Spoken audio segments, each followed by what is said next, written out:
Hello नमस्कार दोस्तों, मैं रवि शर्मा स्वागत करता हूं आप सभी का आज की इस वीडियो में। आज की वीडियो में लेकर आया हूं बीएससी एग्रीकल्चर फोर्थ सेमेस्टर में जो सब्जेक्ट है हमारा rural sociology and educational physiology का। तो ये एमजेपीआरयू यूनिवर्सिटी से रिलेटेड क्वेश्चंस हैं, ठीक है।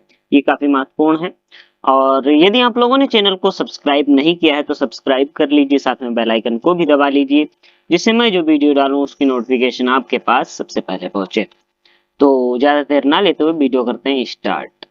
तो पहला क्वेश्चन है हमारा कि ग्रामीण समाजशास्त्र मुख्यतः किससे संबंधित है। तो ग्रामीण समाजशास्त्र मुख्यतः जो है वो ग्रामीण सामाजिक जीवन और संस्थाओं से संबंधित है। किससे है?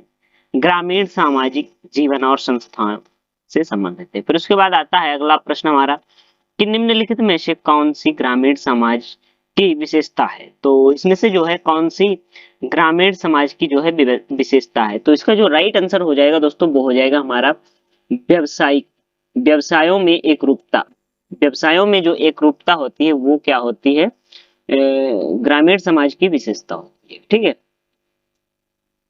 फिर उसके बाद चलते हैं अगले प्रश्न पर। इस प्रश्न में पूछा गया है कि ग्रामीण समाज शास्त्र का जनक किसे माना जाता है। तो ग्रामीण समाज शास्त्र का जनक किसको माना जाता है? ये है सी वाला राइट हो जाएगा हमारा। क्या है?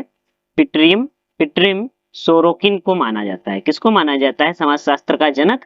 ग्रामीण समाज शास्त्र का जनक किसको माना जाता है? पिट्रिम सोरोकिन को माना जाता है, ठीक है। पिट्रिम सोरोकिन को माना जाता है। फिर उसके बाद आता है अगला प्रश्न हमारा कि निम्नलिखित में से कौन सा ग्रामीण क्षेत्रों में प्राथमिक व्यवसाय है, ठीक है। निम्नलिखित में से कौन सा प्राथमिक, ठीक है, निम्नलिखित में से कौन सा ग्रामीण क्षेत्रों में प्राथमिक प्राथमिक व्यवसाय है। तो कौन सा जो है ग्रामीण क्षेत्रों में प्राथमिक व्यवसाय है वो है कृषि। कृषि जो है ग्रामीण क्षेत्रों में प्राथमिक व्यवसाय है, ठीक। फिर चलते हैं अगले प्रश्न पर। अगले प्रश्न में पूछा गया है कि ग्रामीण ग्रामीण समाजों में सामाजिक स्त्रीकरण का मुख्य आधार क्या है। तो ग्रामीण समाजों में सामाजिक स्त्रीकरण का मुख्य आधार क्या है? वो है वह है जाति और वर्ग। जाति और वर्ग जो है ग्रामीण समाजों में सामाजिक स्त्रीकरण का मुख्य आधार है। तो आज की वीडियो में जो है आप लोगों को 100 क्वेश्चन मिलेंगे जो कि काफी महत्वपूर्ण है, ठीक है। और उसके बाद आता है अगला प्रश्न कि निम्नलिखित में से कौन सी ग्रामीण अर्थव्यवस्था की विशेषता है। तो इसमें से जो है कौन सी ग्रामीण अर्थव्यवस्था की विशेषता है। तो वो है कृषि पर निर्भरता। कृषि पर निर्भरता जो है ग्रामीण अर्थव्यवस्था की विशेषता है। फिर उसके बाद आता है अगला प्रश्न हमारा कि ग्रामीण क्षेत्रों में सामाजिक संगठन का प्राथमिक इकाई है। तो सामाजिक संगठन की जो है प्राथमिक इकाई कौन सी है? वो है समुदाय। समुदाय जो है ग्रामीण क्षेत्रों में सामाजिक संगठन की प्राथमिक इकाई है। फिर उसके बाद आता है अगला प्रश्न हमारा कि निम्नलिखित में से कौन सी पारंपरिक ग्रामीण संस्था है।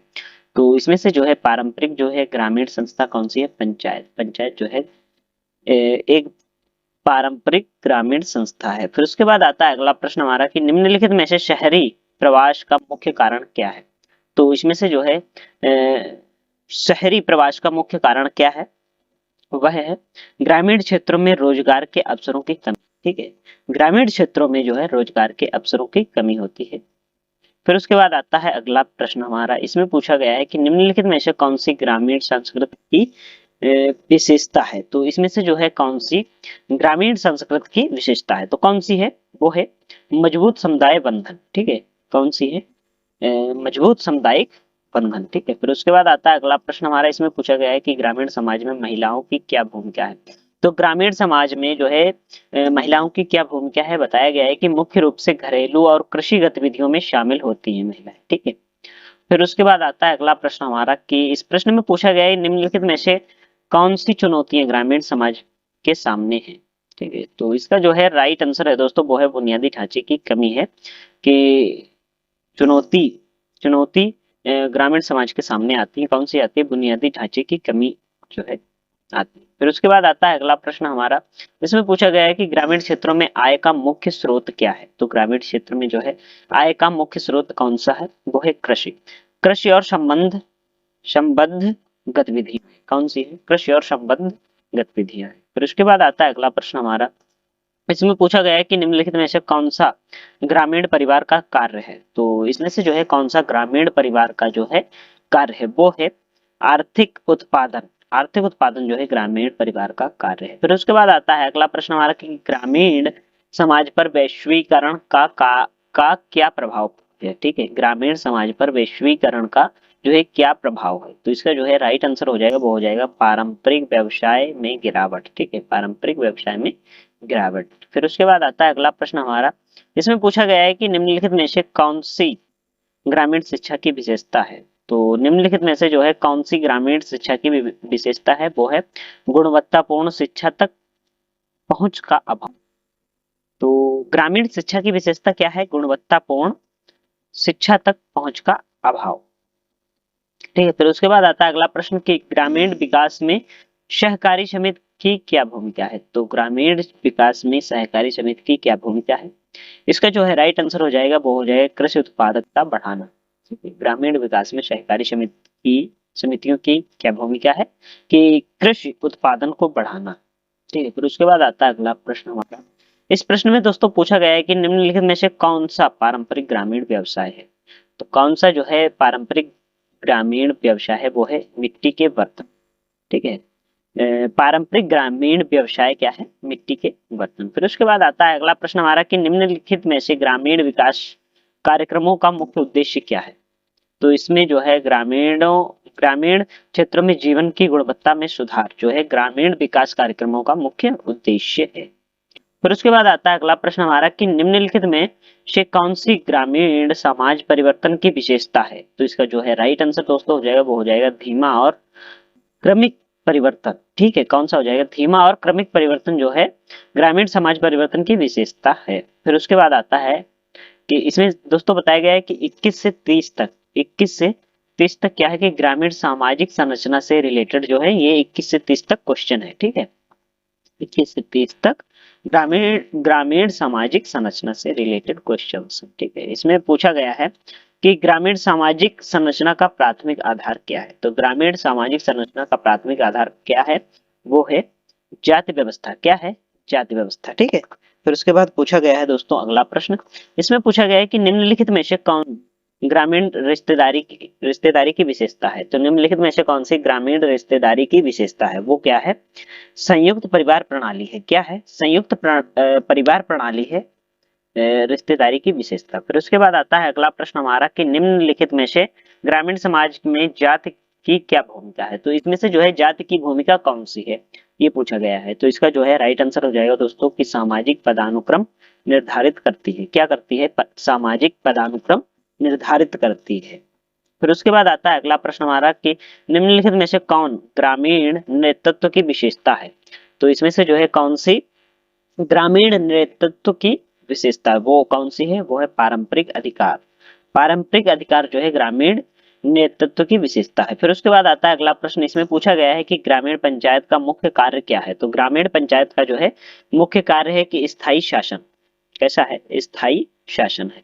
फिर उसके बाद आता है अगला प्रश्न हमारा, इसमें पूछा गया है कि निम्नलिखित में से कौन सी ग्रामीण विवाह विवाह प्रणालियों की विशेषता है, तो इसमें से जो है कौन सी ग्रामीण विवाह प्रणाली की विशेषता है, तो इसका जो है राइट आंसर दोस्तों हो जाएगा वो हो जाएगा कि व्यवस्थित विवाह हो जाएगा, क्या हो जाएगा, व्यवस्थित विवाह हो जाएगा। फिर उसके बाद आता है अगला प्रश्न कि ग्रामीण समाज में धर्म की क्या भूमिका है, तो ग्रामीण समाज में जो है धर्म की क्या भूमिका है, वो है सामाजिक बंधनों को मजबूत करता है, क्या करता है, सामाजिक बंधनों को मजबूत करता है, ठीक है।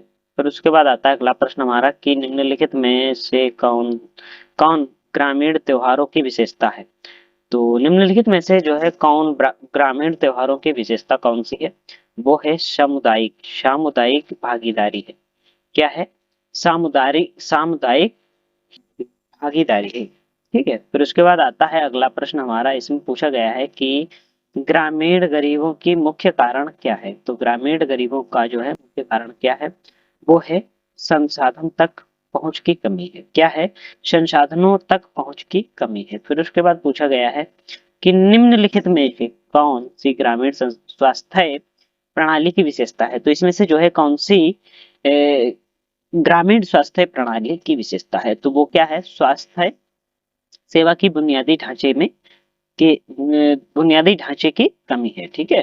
फिर उसके बाद आता है अगला प्रश्न कि ग्रामीण अर्थव्यवस्था, तो ये जो है 21 से 31 से 40 तक जो है क्वेश्चन जो है ग्रामीण व्यवस्था से रिलेटेड है, ठीक है। इसमें पूछा गया है कि ग्रामीण रोजगार का मुख्य स्रोत क्या है। तो ग्रामीण रोजगार का जो है मुख्य स्रोत है कृषि। कृषि जो है ग्रामीण में जो है अधिक होती है, ठीक है, गांव के लोग कृषि अधिक करते हैं। फिर उसके बाद आता है अगला प्रश्न, इसमें पूछा गया है कि निम्नलिखित में से कौन कौन ग्रामीण बाजारों की विशेषता है। तो इसमें से जो है कौन सी ग्रामीण बाजारों की विशेषता कौन सी है, वो हो जाएगी पारंपरिक वस्तु विनिमय प्रणाली हो जाएगी। क्या हो जाएगी? पारंपरिक वस्तु विनिमय प्रणाली हो जाएगी। फिर उसके बाद आता है अगला प्रश्न दोस्तों कि ग्रामीण ऋतु ऋण प्रणाली की भूमिका क्या है। तो ग्रामीण ऋण प्रणाली की जो है भूमिका क्या है, वो है कृषि गतिविधियों का समर्थन करना ही ग्रामीण ऋण प्रणालियों की भूमिका है, ठीक है। फिर उसके बाद आता है अगला प्रश्न हमारा। इस प्रश्न में पूछा गया है कि ग्रामीण आर्थिक विकास में निम्नलिखित में से कौन सी चुनौतियां हैं, ठीक है। ग्रामीण आर्थिक विकास में निम्नलिखित में से कौन सी चुनौती है। तो इसका जो है राइट आंसर दोस्तों हो जाएगा, वो हो जाएगा बुनियादी ढांचे में कमी हो जाएगी। क्या हो जाएगी? बुनियादी ढांचे की कमी हो जाएगी। फिर उसके बाद आता है अगला प्रश्न हमारा कि ग्रामीण ग्रामीण ऋणग्रस्तता का क्या प्रभाव है, ठीक है। तो इसमें जो है राइट आंसर दोस्तों बताया गया है कि गरीबी और असमानता का, ठीक है। ग्रामीण ऋणग्रस्तता का क्या प्रभाव है?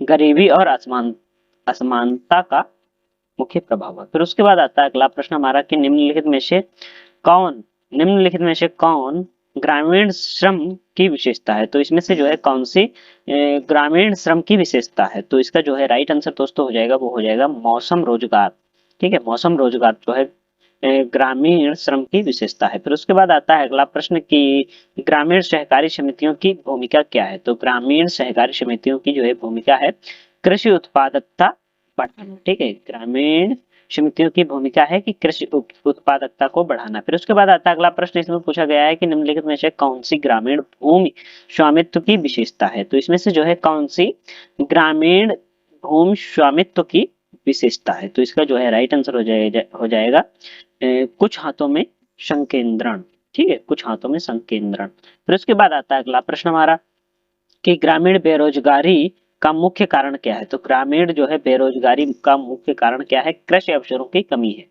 ठीक है। ग्रामीण बेरोजगारी का मुख्य कारण है कृषि अवसरों की कमी। फिर उसके बाद आता है अगला प्रश्न, इसमें पूछा गया है कि निम्नलिखित में कौन ग्रामीण उद्यमिता की विशेषता है। तो निम्नलिखित में से कौन ग्रामीण उद्यमिता की विशेषता है। तो इसका जो है राइट आंसर हो जाएगा दोस्तों, वो हो जाएगा छोटे पैमाने के और पारंपरिक व्यवसाय से, ठीक है। निम्नलिखित में से कौन ग्रामीण उद्यमिता की विशेषता है। तो कौन सी है? छोटे पैमाने के और पारंपरिक व्यवसाय से, ठीक है।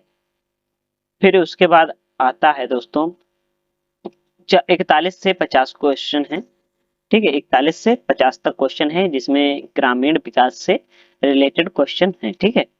इसमें 41वां क्वेश्चन पूछा गया है कि ग्रामीण विकास का मुख्य उद्देश्य क्या है। तो ग्रामीण विकास का मुख्य उद्देश्य क्या है? ग्रामीण क्षेत्रों में जीवन की गुणवत्ता में सुधार होता है। क्या होता है? ग्रामीण विकास का मुख्य उद्देश्य क्या होता है कि ग्रामीण क्षेत्रों में जीवन की गुणवत्ता में सुधार होता है। फिर उसके बाद आता है अगला प्रश्न, निम्नलिखित में से कौन सा भारत में ग्रामीण विकास कार्यक्रम है। तो जो है इनमें से कौन सा जो है भारत में ग्रामीण विकास कार्यक्रम है। तो क्या है? नरेगा। नरेगा जो है भारत में ग्रामीण विकास कार्यक्रम है। फिर उसके बाद दोस्तों पूछा गया है कि ग्रामीण विकास में सरकारी गठनों की क्या भूमिका है, ठीक है। पूछा गया है कि ग्रामीण विकास में गैर सरकारी संगठनों की क्या भूमिका है। तो इसका जो है राइट आंसर दोस्तों हो जाएगा, वो हो जाएगा विकास कार्यक्रमों को लागू करना, ठीक है। क्या होता है? विकास कार्यक्रमों को लागू करना होता है। फिर उसके बाद आता है अगला प्रश्न हमारा कि ग्रामीण विकास में निम्नलिखित में से कौन सी चुनौती है, ठीक है। ग्रामीण विकास में निम्नलिखित में से कौन सी चुनौती है। तो इसका जो है राइट आंसर दोस्तों हो जाएगा, वो हो जाएगा बुनियादी ढांचे की कमी हो जाएगी। क्या हो जाएगा? बुनियादी ढांचे की कमी हो जाएगी। फिर उसके बाद आता है दोस्तों अगला प्रश्न हमारा कि ग्रामीण विकास कार्यक्रमों का क्या प्रभाव होता है, ठीक है। ग्रामीण विकास कार्यक्रमों का क्या प्रभाव होता है। तो इसका जो है राइट आंसर हो जाता है दोस्तों, वो हो जाता है ग्रामीण आजीविका में सुधार हो जाता है, ठीक है। फिर उसके बाद आता है अगला प्रश्न हमारा कि निम्नलिखित में से कौन सी ग्रामीण स्वयं सहायता समूह की विशेषता है। स्वयं सहायता समूह की विशेषता है। तो इसका जो है राइट आंसर दोस्तों हो जाएगा, वो हो जाएगा बी वाला हमारा कि ग्रामीण महिलाओं को सशक्त बनाना। ठीक है, फिर उसके बाद आता है अगला प्रश्न कि ग्रामीण विकास में प्रौद्योगिकी की क्या मुख्य भूमिका है। तो ग्रामीण विकास में जो है प्रौद्योगिकी की क्या मुख्य विशेषता है, वो है बी वाला हमारा राइट हो जाएगा, क्या हो जाएगा, कृषि उत्पादकता को बढ़ाना। ठीक है, फिर उसके बाद आता है अगला प्रश्न हमारा कि निम्नलिखित में से कौन ग्रामीण शिक्षा की विशेषता है। तो इसमें से जो है कौन सी ग्रामीण शिक्षा विशेषता है, वो है गुणवत्तापूर्ण शिक्षा तक पहुंच का अभाव। ठीक है, क्या हो जाएगा, गुणवत्तापूर्ण शिक्षा तक पहुंच का अभाव होता है। फिर उसके बाद आता है अगला प्रश्न हमारा कि ग्रामीण शहरी प्रवास का मुख्य कारण क्या है। तो ग्रामीण शहरी प्रवास का मुख्य कारण होता है ग्रामीण क्षेत्रों में रोजगार के अवसरों की कमी होती है। ठीक है, फिर उसके बाद आता है अगला प्रश्न हमारा कि निम्नलिखित में से कौन सी ग्रामीण स्वास्थ्य प्रणाली की विशेषता है। तो इसमें से जो है कौन सी ग्रामीण स्वास्थ्य प्रणाली की विशेषता है, वो है स्वास्थ्य सेवा के बुनियादी ढांचे की कमी। तो इसमें जो है दोस्तों अधिकतर जो है बी पॉइंट देखे जा रहे हैं। ठीक है, पाए जा रहे हैं, देखे हैं कि जहां पर देखो तो वहां पर बी पॉइंट जो है राइट आ जाता है। तो आप ये मत सोचना कि आपके एग्जाम में भी यही बी पॉइंट राइट हो सकता है ये इधर उधर भी हो सकते हैं। ठीक है, आपको जो है क्वेश्चन याद करने हैं, उनके आंसर से याद करने। ठीक है, क्वेश्चन और उसका आंसर दो ही चीजें आपको याद करनी है, बाकी की चीजें आप याद ना करें। ठीक है, क्वेश्चन आंसर आप याद करें, क्योंकि ये हो सकता है कि आंसर आपका जो है अभी बी पर दिखाई दे रहा है, फिर बात को हो सकता है ए पर दिखाई दे या सी पर दिखाई दे, फिर आप कंफ्यूज हो जाएं। ठीक है, ये नहीं सही है। आपको ये इस चीज पर ध्यान मत आप दें कि बी वाला ही सही इसमें निकल रहा है, बी वाला ही सही निकल रहा है। ठीक है, तो आप जो है इस चीज पर ध्यान दें कि हमारा क्वेश्चन क्या है और उसका हम आंसर क्या दे रहे हैं। ठीक है, इस चीज का आप हमेशा ध्यान रखना। फिर उसके बाद आता है अगला प्रश्न हमारा कि ग्रामीण समाजशास्त्र का मुख्य फोकस क्या है। तो ग्रामीण समाजशास्त्र का जो है मुख्य फोकस क्या है, वो हो जाएगा बी वाला, ग्रामीण सामाजिक जीवन और संस्थाएं हो जाएगी। क्या हो जाएगी, ग्रामीण सामाजिक जीवन और संस्थाएं हो जाएगा। ठीक है, फिर उसके बाद आता है अगला प्रश्न हमारा, इसमें पूछा गया है कि निम्नलिखित में से कौन ग्रामीण समाज की विशेषता है। तो इसमें से जो है कौन सी ग्रामीण समाज की विशेषता है। तो इसका जो है राइट आंसर दोस्तों हो जाएगा, वो हो जाएगा व्यवसायों में एक रूपता। ठीक है, ये क्या है, ग्रामीण समाज की विशेषता है। फिर उसके बाद आता है अगला प्रश्न कि ग्रामीण समाजशास्त्र का जनक किसे माना जाता है। तो ग्रामीण समाजशास्त्र का जो है जनक किसे माना जाता है, पिटरिम पेट्रिम सोरोकिन को माना जाता है। किसको माना जाता है, पेट्रिम सोरोकिन को माना जाता है। फिर उसके बाद आता है अगला प्रश्न, इसमें पूछा गया है कि निम्नलिखित में से कौन सा ग्रामीण क्षेत्रों में प्राथमिक व्यवसाय है। तो इसमें से जो है कौन सा ग्रामीण क्षेत्रों में जो है प्राथमिक व्यवसाय है, कृषि है। फिर उसके बाद आता है अगला प्रश्न हमारा कि ग्रामीण समाजों में सामाजिक स्तरीकरण का मुख्य आधार क्या है। और ये जो प्रश्न है ये काफी महत्वपूर्ण है, आप लोग जो है इन्हें याद कर लेना, पढ़ लेना, दो एक बार आप वीडियो देख लेना, बस काम हो जाएगा। ठीक है, इसका जो है राइट आंसर हो जाएगा, वो हो जाएगा जाति और वर्ग हो जाएगा। ठीक है, फिर उसके बाद आता है अगला प्रश्न, इसमें पूछा गया है कि निम्नलिखित में से कौन सी ग्रामीण अर्थव्यवस्था की विशेषता है। तो इसमें से जो है कौन सी ग्रामीण अर्थव्यवस्था की विशेषता है। तो इसका जो है राइट आंसर है दोस्तों, वो है कृषि पर निर्भरता।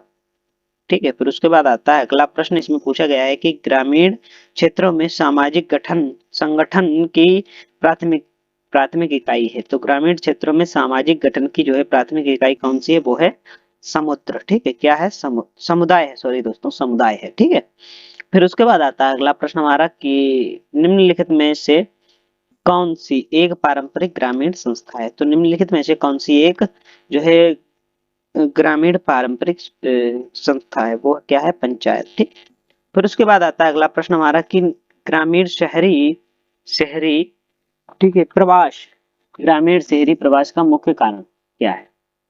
तो इसका जो है राइट आंसर दोस्तों हो जाएगा ग्रामीण क्षेत्रों में रोजगार के अवसर की कमी। ठीक है, क्या हो जाएगा, ग्रामीण क्षेत्रों में रोजगार के अवसर की कमी हो जाएगी। फिर उसके बाद आता है अगला प्रश्न हमारा कि निम्नलिखित में से कौन सी ग्रामीण संस्कृति की विशेषता है। तो इसका जो है राइट आंसर दोस्तों हो जाएगा, वो हो जाएगा मजबूत समुदाय बंधन। फिर उसके बाद आता है दोस्तों कि ग्रामीण समाज सामाजिक परिवर्तन और विकास। ठीक है, ग्रामीण सामाजिक और परिवर्तन, ग्रामीण सामाजिक परिवर्तन और विकास। ठीक है, ये इससे रिलेटेड 61 से 70 क्वेश्चन हैं, 61 से क्वेश्चन नंबर 61 से क्वेश्चन नंबर 70 तक। ठीक है, इसका 61 वाला क्वेश्चन है हमारा कि ग्रामीण क्षेत्रों में सामाजिक परिवर्तन का मुख्य चालक क्या है। तो इसका जो राइट आंसर हो जाएगा वो हो जाएगा सहकारीकरण, शहरीकरण, और दूसरा हो जाएगा तकनीकी उन्नत, और तीसरा हो जाएगा सरकारी नीतियां, और चौथा हो जाएगा हमारा उपरोक्त सभी हो जाएगा। क्या हो जाएगा? उपरोक्त सभी हो जाएगा। फिर उसके बाद आता है अगला प्रश्न, इसमें पूछा गया है कि निम्नलिखित में से कौन ग्रामीण विकास में बाधा बाधा है। ठीक है, निम्नलिखित में से कौन ग्रामीण विकास में बाधा है। तो इसका जो है राइट आंसर है दोस्तों वो है शिक्षा का अभाव, और फिर दूसरा है खराब बुनियादी ढांचा, तीसरा हो जाएगा पारंपरिक मानसिकता, फिर उसके बाद चौथा आ जाता है उपरोक्त सभी। ठीक है, उपरोक्त सभी वाला इसका जो है राइट आंसर हो जाएगा। फिर उसके बाद आता है अगला प्रश्न हमारा कि ग्रामीण विकास में शिक्षा की क्या भूमिका है। तो ग्रामीण विकास में जो है शिक्षा की क्या भूमिका है, इसका जो है राइट आंसर दोस्तों हो जाएगा वो हो जाएगा हमारा कि व्यक्तियों को सशक्त बनती है, व्यक्तियों को सशक्त बनाती है और आजीविका में सुधार करती है। ठीक है, फिर उसके बाद आता है अगला प्रश्न हमारा कि निम्नलिखित में से कौन ग्रामीण सामाजिक गतिशीलता की विशेषता है। तो इसकी जो है राइट आंसर हो जाएगा वो हो जाएगा बी वाला, धीमी और सीमित। ठीक है, फिर उसके बाद आता है अगला प्रश्न कि ग्रामीण विद्युतीकरण का क्या प्रभाव है। तो ग्रामीण विद्युतीकरण का क्या प्रभाव है, वो है जीवन की गुणवत्ता में सुधार और कृषि उत्पादकता में सुधार, शिक्षा और स्वास्थ्य सेवा में सुधार या प्रगति। तो इसका जो राइट आंसर हो जाएगा वो हो जाएगा उपरोक्त सभी। ठीक है, फिर उसके बाद आता है अगला प्रश्न हमारा कि निम्नलिखित में से कौन ग्रामीण महिला सशक्तिकरण की विशेषता है। इसका जो है राइट आंसर हो जाएगा वो हो जाएगा निर्णय लेने में भागीदारी में वृद्धि। ठीक है, निर्णय लेने में भागीदारी में वृद्धि। फिर उसके बाद आता है अगला प्रश्न, इसमें पूछा गया है कि विकास में ग्रामीण युवाओं की भूमिका है। तो विकास में ग्रामीण युवाओं की क्या भूमिका है, वो है डी वाला राइट हो जाएगा हमारा। इसमें बी और सी राइट है। क्या है? आधुनिक कृषि तकनीक को अपनाना और पारंपरिक प्रथाओं का संरक्षण करना, ये दोनों जो है वो राइट हो जाएंगे। ठीक है, ये दोनों राइट हो जाएंगे। डी वाला जो है आपको क्लिक करना है, लगाना है। फिर उसके बाद आता है अगला प्रश्न हमारा कि निम्नलिखित में से कौन सी ग्रामीण संचार प्रणालियों की विशेषता है। तो इसका जो है राइट आंसर हो जाएगा दोस्तों वो हो जाएगा मीडिया तक सीमित पहुंच। मीडिया तक सीमित पहुंच हो जाएगा। फिर उसके बाद आता है अगला प्रश्न हमारा कि ग्रामीण प्रौद्योगिकीकरण का क्या प्रभाव है। तो ग्रामीण प्रौद्योगिकीकरण का जो है टी वाला राइट हो जाएगा। इसमें आता है कि रोजगार के अवसरों में वृद्धि, और बी वाला है कृषि गतिविधियों में गिरावट। तो ए और बी दोनों राइट हो जाएंगे। ठीक है, फिर उसके बाद आता है अगला प्रश्न कि ग्रामीण शिक्षा में निम्नलिखित में से कौन सी चुनौती है। तो कौन सी है? स्कूलों की कमी है और शिक्षण की खराब गुणवत्ता, फिर उसके बाद आता है स्कूल छोड़ने की उच्च दर, और राइट हो जाएगा इसका डी वाला उपरोक्त सभी। और इसमें जो है 71 से 80 क्वेश्चन नंबर में बताया गया है कि ग्रामीण राजनीति और शासन के बारे में। इसमें पहला क्वेश्चन आता है कि ग्रामीण भारत में पंचायत राज की क्या भूमिका है। तो इसकी जो है शासन का विकेंद्रीकरण करना, ठीक है, प्रमुख प्रमुख विशेषता है या भूमिका है। ठीक है, फिर उसके बाद आता है निम्नलिखित में से कौन सी ग्रामीण राजनीतिक भागीदारी की विशेषता है। तो इसका जो है राइट आंसर आता है वो आता है उच्च मतदाता मतदान। ठीक है, उच्च मतदाता मतदान। फिर उसके बाद आता है अगला प्रश्न, ग्राम सभाओं का मुख्य कार्य क्या है। तो ग्राम सभाओं का जो है मुख्य कार्य क्या है, बी वाला राइट हो जाएगा हमारा कि निर्णय लेने में स्थानीय भागीदारी सुनिश्चित करना। ठीक है, निर्णय लेने में स्थानीय भागीदारी सुनिश्चित करना। फिर उसके बाद आता है अगला प्रश्न, इसमें पूछा गया है कि ग्रामीण शासन में निम्नलिखित में से कौन सी चुनौती है। ठीक है, ग्रामीण शासन में निम्नलिखित में से कौन सी चुनौती है। तो इसका जो राइट आंसर हो जाएगा वो हो जाएगा भ्रष्टाचार और जागरूकता में कमी और शक्तिशाली समूहों का प्रभुत्व। राइट हो जाएगा दोस्तों उपरोक्त सभी हो जाएगा। फिर उसके बाद आता है अगला प्रश्न हमारा कि विकास में ग्रामीण नेतृत्व की भूमिका की क्या भूमिका है। तो इसका जो है राइट आंसर हो जाएगा वो हो जाएगा हमारा परिवर्तन और नवाचार को सुविधाजनक बनाना। परिवर्तन और नवाचार को सुविधाजनक बनाना विकास में ग्रामीण नेतृत्व की भूमिका है। फिर उसके बाद आता है अगला प्रश्न कि निम्नलिखित में से कौन सी ग्रामीण राजनीतिक दलों की विशेषता है। तो इसका जो है राइट आंसर हो जाएगा वो हो जाएगा हमारा बी वाला, स्थानीय हितों का प्रतिनिधित्व करना। फिर उसके बाद आता है अगला प्रश्न, इसमें पूछा गया है कि ग्रामीण विकास योजना का क्या प्रभाव है। तो इसका जो है राइट आंसर हो जाएगा वो हो जाएगा बेहतर बुनियादी ढांचा और कृषि उत्पादन में वृद्धि, फिर जीवन की गुणवत्ता में वृद्धि, उपरोक्त सभी जो है इसका राइट आंसर हो जाएगा। फिर उसके बाद चलते हैं अगले प्रश्न पर। इस प्रश्न में दोस्तों पूछा गया है कि निम्नलिखित में से कौन सी ग्रामीण नौकरशाही की विशेषता है।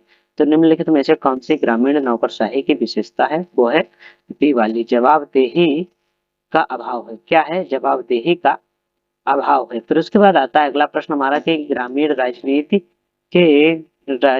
में गैर सरकारी संगठनों की क्या भूमिका है। तो इसका जो है राइट आंसर दोस्तों हो जाएगा वो हो जाएगा बी वाला, हाशिए पर पड़े समूहों की वकालत करना। ठीक है, क्या है, हाशिए पर पड़े समूहों की वकालत करना। फिर उसके बाद आता है अगला प्रश्न हमारा कि निम्नलिखित में से कौन ग्रामीण समाधान की विशेषता है। तो इसमें से जो है कौन सी ग्रामीण समाधान की विशेषता है, इसका जो है राइट आंसर हो जाएगा पंचायतों जैसे पारंपरिक तरीके। ठीक है, पंचायतों जैसे पारंपरिक तरीके। फिर उसके बाद दोस्तों आता है 81 से 90। ठीक है, 81 से 90 जो है ग्रामीण संस्कृति और परंपराएं, ग्रामीण संस्कृति और परंपराएं। इसका जो है राइट आंसर दोस्तों, सॉरी, इसमें जो है पहला क्वेश्चन है ग्रामीण समाज में त्योहारों की क्या भूमिका है। तो इसका जो है राइट आंसर हो जाएगा वो हो जाएगा बी वाला, सामुदायिक बंधनों को मजबूत करना। क्या हो जाएगा, सामुदायिक बंधनों को मजबूत करना हो जाएगा। फिर उसके बाद आता है अगला प्रश्न, निम्नलिखित में से कौन ग्रामीण कला और शिल्प की विशेषता है। निम्नलिखित में से कौन ग्रामीण कला और शिल्प की विशेषता है। तो इसका जो है राइट आंसर हो जाएगा दोस्तों वो हो जाएगा पारंपरिक तकनीक। क्या हो जाएगा, पारंपरिक तकनीक हो जाएगा। फिर उसके बाद आता है अगला प्रश्न, इसमें पूछा गया है कि ग्रामीण संस्कृति पर वैश्वीकरण का क्या प्रभाव है। तो इसका जो है राइट आंसर हो जाएगा वो हो जाएगा पारंपरिक प्रथाओं का क्षरण। ठीक है, क्या हो जाएगा, पारंपरिक प्रथाओं का क्षरण।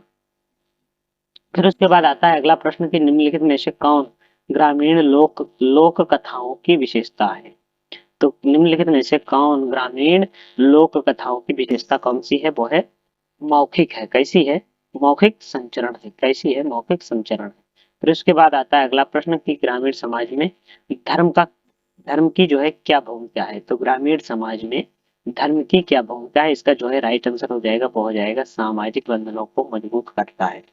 क्या हो जाएगा, सामाजिक बंधनों को जो है मजबूत करता है। फिर उसके बाद आता है अगला प्रश्न कि निम्नलिखित में से कौन सी ग्रामीण विवाह प्रणालियों की विशेषता है। निम्नलिखित में से कौन सी ग्रामीण विवाह प्रणालियों की विशेषता है, इसका जो राइट आंसर हो जाएगा वो हो जाएगा व्यवस्थित विवाह हो जाएगा। क्या हो जाएगा, व्यवस्थित विवाह हो जाएगा। फिर उसके बाद आता है अगला प्रश्न हमारा कि ग्रामीण प्रवास का संस्कृति पर क्या प्रभाव पड़ा है। तो ग्रामीण प्रवास का संस्कृति पर क्या प्रभाव पड़ा है। तो इसका जो है राइट आंसर हो जाएगा वो हो जाएगा शहरी प्रथाओं को अपनाना। फिर उसके बाद आता है अगला प्रश्न, इसमें पूछा गया है कि निम्नलिखित में से कौन सी ग्रामीण भोजन की आदतों की विशेषता है। तो इसमें से जो है कौन सी ग्रामीण भोजन की आदतों की विशेषता है। तो इसका जो है राइट आंसर हो जाएगा वो हो जाएगा पारंपरिक और स्थानीय रूप से प्राप्त भोजन। ठीक है, फिर उसके बाद आता है अगला प्रश्न कि प्रमाणी ग्रामीण संगीत और नृत्य की भूमिका क्या भूमिका है। तो इसका जो है राइट आंसर हो जाएगा वो हो जाएगा संस्कृत विरासत को संरक्षित करता है। फिर उसके बाद आता है अगला प्रश्न कि निम्नलिखित में से कौन ग्रामीण पहनावे की विशेषता है। तो इसमें से जो है कौन सी ग्रामीण पहनावे की विशेषता है, वो कौन सी है, पारंपरिक पोशाक। ठीक है, कौन सी है, पारंपरिक पोशाक। फिर उसके बाद आता है 91 से 100 क्वेश्चन। ठीक है, तो इसमें क्या बताया गया है कि ग्रामीण पर्यावरण और स्थिरता के बारे में बताया गया है। किसके बारे में, ग्रामीण पर्यावरण और स्थिरता के बारे में बताया गया है। तो इसका जो है पहला क्वेश्चन आ जाता है, इसमें बताया गया है कि ग्रामीण पर्यावरण पर कृषि का क्या प्रभाव पड़ता है। तो इसमें जो है मृदा क्षरण और वन कटाई और जल की कमी और उपयुक्त सभी जो है इसका राइट आंसर हो जाएगा। फिर उसके बाद आता है अगला प्रश्न, इसमें पूछा गया है कि निम्नलिखित में से कौन सा सतत ग्रामीण विकास की विशेषता है। तो इसका जो है राइट आंसर हो जाएगा दोस्तों, वो हो जाएगा कि नवीकरणीय ऊर्जा का उपयोग, और बी वाला हो जाएगा प्राकृतिक संसाधनों का क्षरण, और सी वाला हो जाएगा जैविक खेती को बढ़ावा, और डी वाला हो जाएगा उपयुक्त सभी। तो ये जो है उपयुक्त सभी जो है राइट हो जाएंगे। फिर उसके बाद चलते हैं अगले प्रश्न पर। अगले प्रश्न में दोस्तों पूछा गया है कि पर्यावरण संरक्षण में ग्रामीण समुदायों की क्या भूमिका है। तो इसका जो है राइट आंसर दोस्तों हो जाएगा, वो हो जाएगा वनों और जल संसाधनों की रक्षा करना। ठीक है, वनों और जल संसाधनों की रक्षा करना। उसके बाद आता है अगला प्रश्न। इसमें पूछा गया है कि ग्रामीण पर्यावरण प्रबंधन में निम्नलिखित में से कौन सी चुनौती है। तो ग्रामीण पर्यावरण प्रबंधन में निम्नलिखित में से कौन सी चुनौती है, उसका जो है राइट आंसर दोस्तों हो जाएगा, वो हो जाएगा जागरूकता की कमी, और संसाधनों का अत्यधिक दोहन, जलवायु परिवर्तन, और उपयुक्त में से सभी जो है इसका जो है राइट आंसर हो जाएगा।